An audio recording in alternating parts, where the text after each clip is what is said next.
ನಮಸ್ತೆ ಸ್ನೇಹಿತರೆ, think easy official ಚಾನಲ್ಗೆ ಎಲ್ಲರಿಗೂ ಸ್ವಾಗತ. ಇವತ್ತು ನಾನು ಮಾಡ್ತಾ ಇರೋದು ರೆಸಿಪಿ ಏನಂತ ಅಂತಂದರೆ ಹೆಸರುಕಾಳು ಪಲ್ಯ. ಹೆಸರುಕಾಳು ಪಲ್ಯ ಯಾಕೆ ಚೂಸ್ ಮಾಡಿದ್ದೀನಿ ಅಂದರೆ, ಇವಾಗ ಸಮ್ಮರ್ ಸೀಸನ್, ಬೇಸಿಗೆ ಆಗಿರೋದ್ರಿಂದ ಹೀಟು ಜಾಸ್ತಿ ಆಗಿರುತ್ತೆ. ಸೊ ಹೆಸರು ಕಾಳಲ್ಲಿ ಪ್ರೋಟೀನ್ ಅಂಶ ಜಾಸ್ತಿ ಇರುತ್ತೆ ಮತ್ತು ಅದು ತಂಪು ಕೂಡ. ಮೊಳಕೆ ಕಟ್ಟಿ ಮಾಡಿದ್ರೆ ಇನ್ನೂ ಒಳ್ಳೆಯದು. ಬಟ್ ನಾನು ಇನ್ಸ್ಟಂಟಾಗಿ ಸಡನ್ನಾಗಿ ಬೇಕು ಅಂದಾಗ ಮಾಡೋದಕ್ಕೆ ವಿತೌಟ್ ಮೊಳಕೆ ಕೂಡ ನಾವು ಮಾಡ್ಬೋದು. ಸೊ ನಾವು ಹೆಸರು ಕಾಳು ಯೂಸ್ ಮಾಡೋದ್ರಿಂದ ಯಾವ ರೀತಿ ಎಲ್ಲ ಉಪಯೋಗ ಆಗುತ್ತೆ ಅಂದರೆ, ಹೀಟನ್ನು ರಿಡ್ಯೂಸ್ ಮಾಡುತ್ತೆ ಬಾಡೀಲಿ. ಸೊ ಹೈ ಪ್ರೋಟೀನ್ ಇರುತ್ತೆ. ಸೊ ನಾವು ಇದನ್ನು ಮೊಸರನ್ನ, ಗಂಜಿ ಅಥವಾ ಅನ್ನ ಸಾಂಬಾರು ಜೊತೆ ಅಥವಾ ಚಪಾತಿ ಜೊತೆ ಕೂಡ ನಾವು ಇದನ್ನು ತಿನ್ಬೋದು. ಬನ್ನಿ ನೋಡೋಣ ಹೇಗೆ ಮಾಡೋದು ಹೆಸರುಕಾಳು ಪಲ್ಯ ಅಂತ ಅಂದ್ಬಿಟ್ಟು. ಸ್ನೇಹಿತರೆ ನೋಡಿ, ಇಲ್ಲಿ ಹೆಸರುಕಾಳು ಪಲ್ಯ ಮಾಡಲಿಕ್ಕೆ ನಾನು ಹೆಸರುಕಾಳನ್ನ ಬೇಯಿಸಿಟ್ಕೊಂಡಿದ್ದೀನಿ. ಅಂದರೆ ವಿಷಲ್ ಹೊಡಿಸಿದ್ರೆ ಸಾಕು, 2 ವಿಷಲ್ ಅಥವಾ 1 ವಿಷಲ್ ಹೊಡಿಸಿದ್ರೆ ಸಾಕು. ರಾತ್ರಿನೇ ನೆನೆಸಿಟ್ಕೊಂಡಿದ್ರೆ 1 ವಿಷಲ್ ಸಾಕು ಹೆಸರುಕಾಳನ್ನ.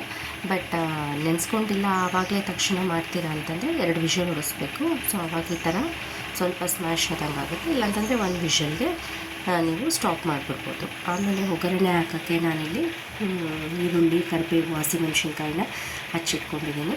ಆಮೇಲೆ ಲಾಸ್ಟಿಗೆ ಸ್ವಲ್ಪ ಕಾಯಿ ತುರಿನ ಉದುರಿಸೋಕ್ಕೆ ತುರಿದಿಟ್ಕೊಂಡಿದ್ದೀನಿ. ಈ ಕಡೆ ಬಾಣಲಿಲಿ ಎಣ್ಣೆ ಉಯ್ದು ಇಟ್ಟಿದ್ದೀನಿ. ಇವಾಗ ಒಗ್ಗರಣೆ ಹಾಕೋಣ. ಒಗ್ಗರಣೆಗೆ ನಾನು ಎಣ್ಣೆ ಕಾದ್ಮೇಲೆ ಸ್ವಲ್ಪ ಸಾಸಿವೆ ಹಾಕಿದ್ದೀನಿ. ಸಾಸಿವೆ ಸಿಡಿದ್ಮೇಲೆ ಸ್ವಲ್ಪ ಹಿಂಗೆ ಹಾಕಿದ್ದೀನಿ. ಹಿಂಗು ಎಲ್ಲದಕ್ಕೂ ಹಾಕೋದ್ರಿಂದ ನಮಗೆ ಅಡುಗೆ ರುಚಿ ಅನಿಸುತ್ತೆ. ಮತ್ತು ನಾನಿಲ್ಲಿ ಕಾಳು ಮೊಳಕೆ ಕಟ್ಟಿಲ್ಲ, ಹಂಗೆ ಪಲ್ಯ ಮಾಡ್ತಾ ಇರೋದ್ರಿಂದ ಸೊ ಗ್ಯಾಸ್ ಹೊಡೆಯೋದಕ್ಕೆ ಹಿಂಗು ಅನುಕೂಲ ಆಗುತ್ತೆ. ಸೊ ಸಾಸಿವೆ ಸಿಡಿದ್ಮೇಲೆ ನಾನು ಸ್ವಲ್ಪ ಕಡಲೆಬೇಳೆ ಹಾಕ್ತೀನಿ. ಕಡಲೆಬೇಳೆ ಆಪ್ಷನಲ್ಲು, ನಿಮಗೆ ಬೇಕು ಅಂದರೆ ಹಾಕ್ಕೊಳ್ಬೋದು, ಇಲ್ಲ ಅಂತಂದರೆ ಇಲ್ಲ. ನನಗೆ ಇಲ್ಲಿ ಕಡಲೆಬೇಳೆ ಇಷ್ಟ ಆಗಿರೋದ್ರಿಂದ ಸೊ ನಾನು ಈ ಕಡಲೆಬೇಳೆ ಹಾಕ್ತಾಯಿದ್ದೀನಿ. ಕಡಲೆಬೇಳೆ ಹಾಕಿದ ನಂತರ ನಾನು ಈರುಳ್ಳಿ ಹಚ್ಚಿಟ್ಕೊಂಡಿದ್ದ ಕರಿಬೇವು, ಈರುಳ್ಳಿ, ಹಸಿಮೆಣಸಿನಕಾಯಿ ಅದನ್ನು ಹಾಕಿ ಕಲಿಸ್ತಾ ಇದ್ದೀನಿ. ಇದು ಸ್ವಲ್ಪ ಹಂಗೆ ಮುಚ್ಚಿಡೋಣ, ಲಿಡ್ಡಲ್ಲಿ ಕ್ಲೋಸ್ ಮಾಡಿಡೋಣ. ಆಮೇಲೆ ಸ್ವಲ್ಪ ಉಪ್ಪು, ಅರಿಶಿನ ಹಾಕಿ ಕಾಳು ಹಾಕಿದ್ರೆ ನಮ್ಮ ಪಲ್ಯ ರೆಡಿ ಆಗುತ್ತೆ. ಈ ಈರುಳ್ಳಿ ಸ್ವಲ್ಪ ಫ್ರೈ ಆಗಿದೆ.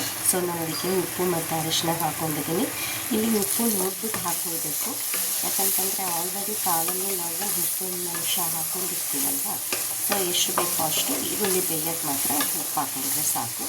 ಈಗ ನಾನಿಗೆ ಅರಿಶಿನ ಮತ್ತು ಉಪ್ಪು ಹಾಕಿ ಕಲಿಸ್ಕೊಟ್ಟು ಮತ್ತೆ ಇಲ್ಲಿ ಕ್ಲೋಸ್ ಮಾಡ್ತೀನಿ.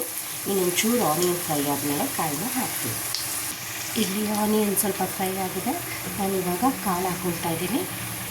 ನೋಡಿ ಸ್ನೇಹಿತರೆ, ನಾನಿಲ್ಲಿ ಕಾಳು ಹಾಕ್ಕೊಂಡೆ.